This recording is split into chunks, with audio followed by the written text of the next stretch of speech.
Washo wangena umzilo womvezo okhalela laba bantu abathwele kanzima eJohannesburg Majita. Lalela uzwe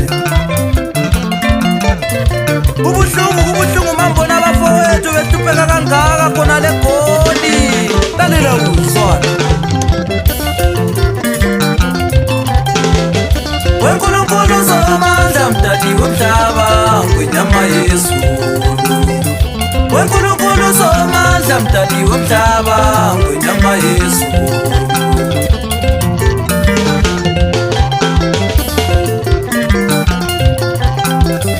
weNkulunkulu uZamandla mdali womhlaba kwenyama yezulu.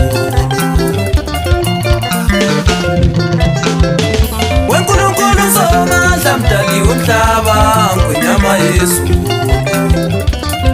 Kubuhlungu lokho kunje kukhala kanye lomdala ozala mina phansi khonale kwelaseGwama yaya madoda.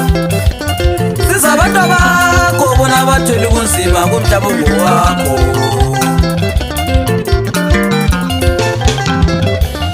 Siza abantu bakho bona bathwele ubunzima kumhlaba ongowakho.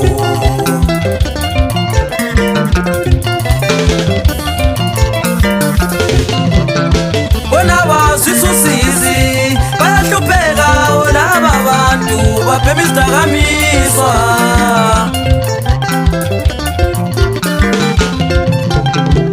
Laba sisusizi bayahlupheka laba bantu babhema izidakamizwa. Kubuhlungu madoda kunje.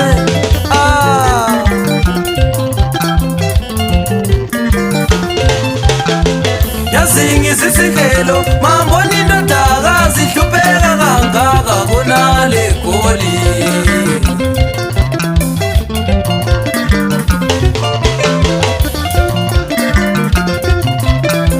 Yazingizwa ubuhlungu mambona indodakazi ihlupheka kangaka khonale Goli.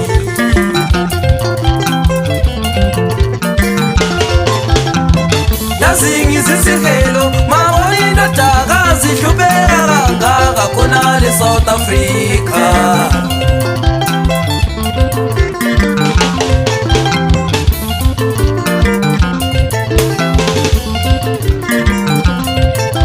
Buya baba, buya baba, buya baba, buya baba, wozokhulula abantu bakho Nkosi. Buya baba, buya baba, buya baba, buya baba, wozokhulula abantu bakho Nkosi. Ayiphakame Majita iShina Stars le Silo iyafuthela inhliziyo yami ngangibona abafowethu belele ngaphansi kwamafleti. Kuzwisusizi iko ngithi buya baba uhawukela abantu bakho khonale kwelaseGoli Shina.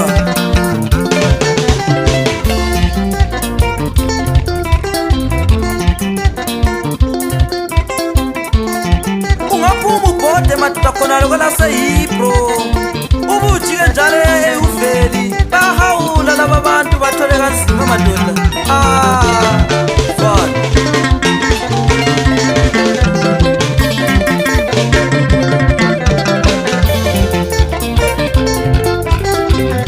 weNkulunkulu uZamandla mdali womhlaba kwenyama yezulu.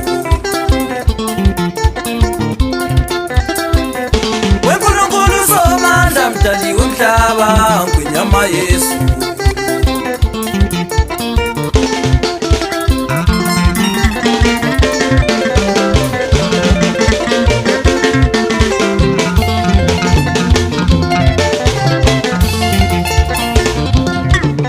Buya baba, buya baba, buya baba, buya baba, wozokhulula abantu bakho Nkosi.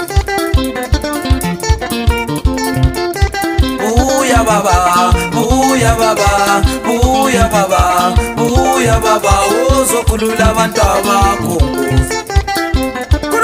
message udlale lawe sithandazile ubonise ukuthi isiphiwo laso phela shayina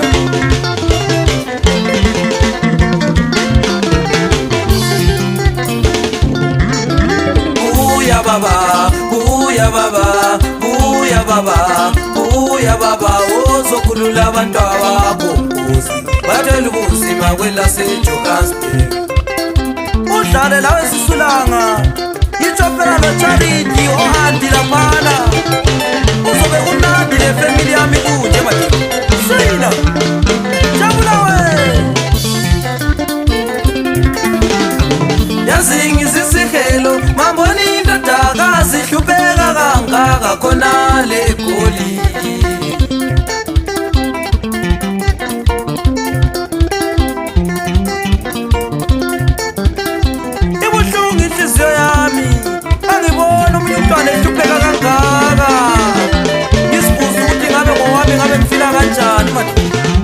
Ikokhala kusomandla tabuya busisa abantu abakhe Shayina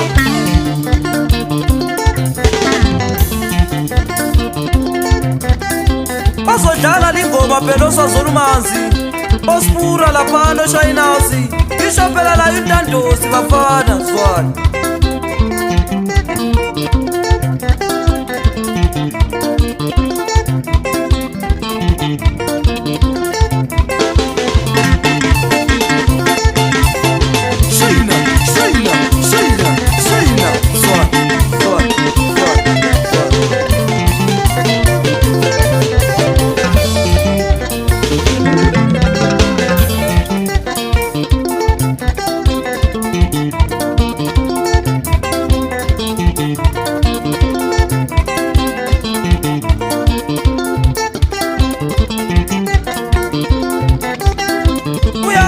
Pamandla udayi mhlobovu uzisisi lokho sikubona khona le goli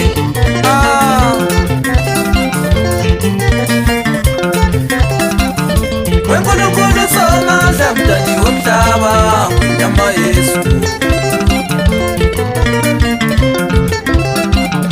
wenkulunkulu somandla mdali womhlaba nyama Yesu bawukela abantu abakho bona bathela ubunzima kumhlaba ongowakho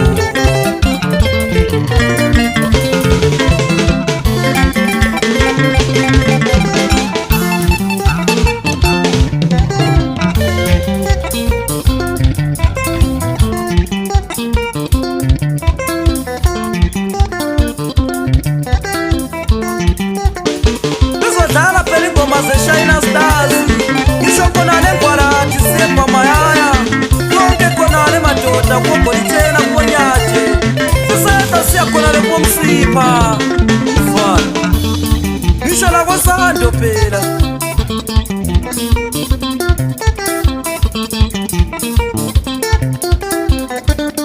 kuzobe kumnandi phela seBhumani ilanga liphuma kuyikhisimusi kunje lalela uzwa zwa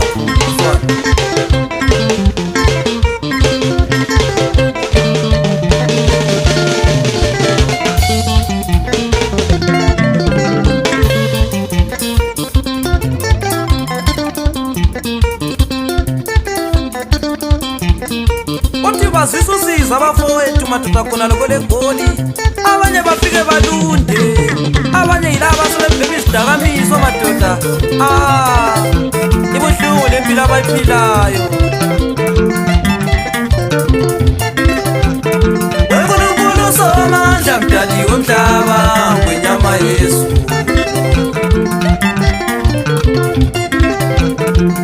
sizabantu abakho